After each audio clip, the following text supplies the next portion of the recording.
Hey everyone, Sheila here from Life with Pets. So today I'm going to talk about our 10-gallon divided tank. It is 5 weeks since we set it up, so I thought that I would do an update on it. We have had a lot of questions on it. It is actually one of our most popular videos, and so I thought I would address some of those questions and just talk about some of the issues that we had with the tank not long after we set it up and how we overcame them. So before we start, I am sure you have noticed that Rupert is back in a divided tank, and I just want to address that before I get on with the video. We did have him in a divided tank, as many of you know, and he started fin biting, and so we moved him from the divided tank and put him into a tank all by himself, and for a while he did really well. His fins healed up, but then he started fin biting again. He started doing it to quite an extreme extent, so we decided to try moving tanks again and see what happened. And he has now been in here for about 3 to 4 weeks, and his fins are healing beautifully. He appears to have stopped fin biting, so we will just have to see if in a few months' time he starts again or whether we have sorted the issue. Unfortunately, fin biting can be caused by several different factors, and so you have to work through those. It can be that the water flow is too strong, the temperature's not right, the betta doesn't feel secure in its environment, there's maybe not enough plants or places to hide, or it could just be that it's developed a bad habit. Sometimes when a betta fish spins round and it's got long flowing tail, it can see that and sometimes think it's another betta fish and then nip the fins. So there are a lot of different factors that play into fin biting. It's not just a case of, oh, the fish is really stressed out and that's what's causing it. Sometimes that is not the case. So we are doing everything we can with him. Like I say, he has stopped doing it now. The fins are healing. So hopefully we have sorted it, but we thought we'd sorted it when he went in the other tank because he didn't do it for the longest time, and then he just suddenly started doing it again. So we're not quite sure what sets him off. So we thought we'd try a different environment, and so far it's working out really good. So one of the issues we had with this tank was algae. So we put this black PVC down the side of the tank. We just stuck it on. This tank is right next to a window. Excuse the blackout board. That's so that you don't get glare on the tank for the video. But as you can see, the tank is really close to a window. And so we were just really struggling with just that side of the tank getting a lot of algae. So we put this board on and it has made a huge difference. The tank no longer has any algae issues, which obviously is great, and the plants are looking really, really healthy now. So that was definitely a good solution to taking care of the extra light coming in from the window. One question we do get asked a lot is, what lights do we use on our tanks? We do use a lot of different lights, but this one I have to say is one of my favourites. It is the Deckey LED light. It is good for growing plants that need low to medium light. I would definitely recommend this light. I am actually going to do a video. Our next video is going to be on lights, where we go a little bit more into depth. We do also make our own tank lids, and if you want to see how we do that, I will leave a link in the little top iCard and you can go on over and watch that video.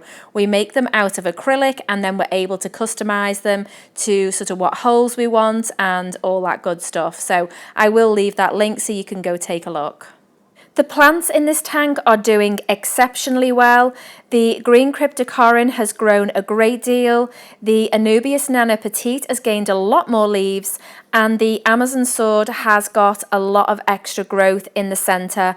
One of the main reasons for setting up this tank was to show that you can grow plants in substrate that has no nutritional value to the plants, like a dirted tank or fluval stratum that has nutrients in the substrate, whereas we wanted to set this tank up and just show that it can be done and that all we use are root tabs. Your plants do need food, and very often just the fish waste is not going to be enough, so you do need to give them some nutrition, which putting root tabs in your tank will actually do. On the other side, as you can see, the crypt is doing really well. The Anubias has a lot of new growth on the leaves, and the tank in general is just looking amazing. We will be adding some new plants to it. We're going to add some new floating plants, and we'll be doing that very soon. So one of the questions I get asked a lot about divided tanks is, do I need filtration on both sides? And as you see, we do use filtration on both sides. We use our DIY filters. And if you're using one of our dividers that we do sell on our website, then I would suggest that you at least have an air stone on one side of the tank to promote some water movement. Our dividers have been made with the betta fish in mind, so they can rarely see each other. Whereas if you're using, say, a mesh divider, then obviously there is going to be more water flow. And so it's something that really you have to judge on an individual basis, depending what divider you've used. The other question I get asked a lot is, do you need a heater on both sides? Again, if you're using our divider, then in the 10 gallon, I would say no, you don't need to, unless you bought a divider that has no holes. Then yes, I would recommend maybe having a heater on both sides. If you're using a mesh divider, then it's very probable that you would not need a heater on both sides. So it really does depend on the setup that you have in your tank.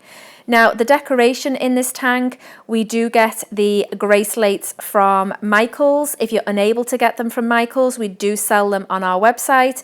And the PVC hide, that is a PVC tubing. And again, if it's not something you're able to get, we do sell that also. We do still have a horned nerite snail in both sides of the tank. As you can see, Theo's giving you a very nice display. Every now and again when he sees the snail, that's what he does. He'll sort of go over, he'll flare at it, and then he just usually swims off.